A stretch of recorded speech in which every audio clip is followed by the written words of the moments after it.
So hello guys, आज मैं आपको बताता हूँ ये सम कैसे सॉल्व करना है। ठीक है, रोटेट अरे बेसिकली करना इतना है, इसमें इतना है। ठीक है, मैं दो अप्रोचेस बताता हूँ, 2-3 अप्रोचेस बताता हूँ मैं इसको कैसे सॉल्व करना है। सबसे पहला अप्रोच, बेसिक अप्रोच।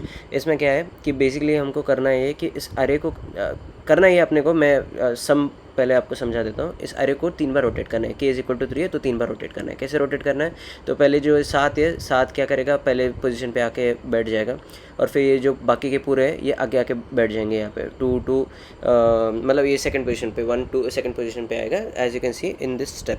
ठीक है, अब ये तो आपको बात समझ में आ गई है। अब मैं आपको ये बताता हूँ इसको सॉल्व कैसे करना है। पहला अप्रोच, सबसे सिंपल अप्रोच कैसा है, मैं क्या करता हूँ, 7 नंबर जो है इसका मैं एक आई नाम के एक इंटीजर वेरिएबल में बनाता हूँ और उसमें 7 नाम का नंबर स्टोर कर देता हूँ।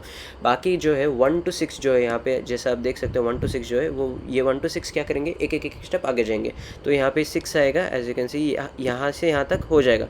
ठीक है, अब जो मैंने आई जो नंबर सेट किया था, तो वो नंबर मैं क्या करता हूँ, 0th पोजीशन पे असाइन कर देता हूँ। और ये कितने बार मैं रिपीट करूँगा, तो ये के नंबर ऑफ टाइम्स मैं रिपीट करूँगा। मतलब एक फॉर लूप रहेगा जो के टाइम्स रिपीट होएगा, उसके अंदर मैंने जो लॉजिक बताया था वो हम लोग इंप्लीमेंट कर देंगे, उतना टाइम्स वो रिपीट होएगा। ठीक है, इनिशियल 0 को वो सेट करते रहेगा। ये रहा एक अप्रोच। मैं बताता हूँ सेकेंड अप्रोच क्या है, and this is the most what I can say most nicest approach, I can say very easiest approach. तो इसमें होता ये है कि अभी k इक्वल टू 3 है, तो k कितना भी रहने दे। रोटेशन ऑफ अरे एक सिंपल लॉजिक से काम करता है, रिमेंबर दिस लॉजिक। ठीक है, करना ये है बस कि 1 to, अभी देखो पहले क्या करना है, पूरे अरे को ना रिवर्स करना है। एक बार पूरे अरे को रिवर्स कर दो, मतलब 7 to लेके 1 तक आ जाएगा यहाँ पे। अब क्या करना है, 0 to k, ठीक है, 0 to k इक्वल टू 3 है, तो मतलब 0 1 2 3, तो 3 तक क्या करना है, इसको उल्टा करना है। फॉर एग्जाम्पल मैं यहाँ पे आपको लिख के बताता हूँ। ठीक है, तो पहले मैंने क्या कर दिया है, 7 6 5 4 3 2 1, इतना हो गया। अब हमको बस इतना करना है कि ये जो स्टार्टिंग के 3 नंबर्स है इनको रिवर्स करना है। ठीक है, तो ये क्या होएगा, 5 6 7, एंड देन बाकी के जो 4 3 2 1 है इनको रिवर्स करना है अलग से। ठीक है, 1 2 3 4 हो जाएगा। तो अब हम लोग अगर चेक करते हैं तो 5 6 7 1 2 3 4 देखा आपने, तो आंसर आ गया अपना। तो इतना सिंपल है ये प्रोसीजर।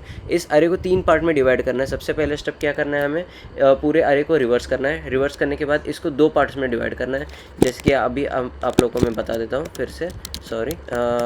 तो एंड लाइक दैट, एंड मैंने 2 पार्ट में डिवाइड कर लिया इसको। अब इसको अलग से मैंने रिवर्स कर लिया और इसको अलग से मैंने रिवर्स कर लिया, तो फिर मैंने दोनों को ज्वाइन कर लिया। ठीक है, तो इस तरीके से सिंपल सॉल्व हो जाता है ये। तो इसका लॉजिक भी मैंने लिख लिया है, मैं आपको बताता हूँ। ये एक स्टेप को भूल जाओ। ठीक है, तो अब मैंने क्या किया, होल अरे को मैंने रिवर्स कर दिया है और इसमें कॉपी ऑफ यूज़ किया है। ये याद रखो, ये मेरे को मैं पहली बार देख रहा था, तो पाइथन में डायरेक्टली हो जाता है, बट इसमें कैसे, अगर हमको रेंज चाहिए किसी अरे की तो इसमें कॉपी ऑफ रेंज यूज़ करना पड़ता है जावा में। ठीक है, अदर देन दैट पार्ट 1 रेफ, तो पहले तो मैंने क्या कर लिया, पूरे अरे होल अरे को मैंने रिवर्स कर लिया है। ठीक है, अब उसी होल अरे को मैंने लेके क्या कर रहा हूँ, मैं सिर्फ स्टार्टिंग का 0 to k पार्ट मैंने पार्ट 1 में रेफ कर लिया है, पार्ट 2 में k2 पूरे एंड तक रिवर्स कर लिया है। तो इतना होने के बाद मैंने दोनों अरे को ज्वाइन कर लिया है। यहाँ पे आप देख सकते हो दोनों अरे को मैंने फर्स्ट इसमें फॉर लूप में पहले अरे को कंबाइन कर लिया, दूसरे को असाइन कर लिया। ठीक है, ये हो गया, हमारा लॉजिक रेडी है। तो अब ये रन होना चाहिए था, but it's not running due to सम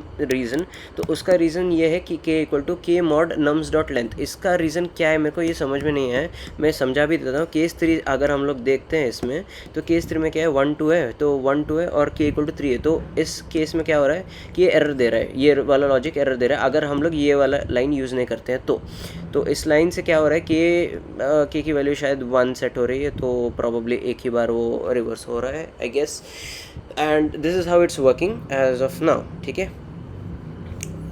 ये हो गए 2 लॉजिक्स रेडी, एंड या ये दोनों लॉजिक्स अगर हम लोग यूज़ करते हैं, तीसरा लॉजिक की ज़रूरत नहीं, ये दोनों लॉजिक्स यूज़ करते हैं तो it works. So thank you guys, thank you for watching, and I will catch you in the next video. Bye.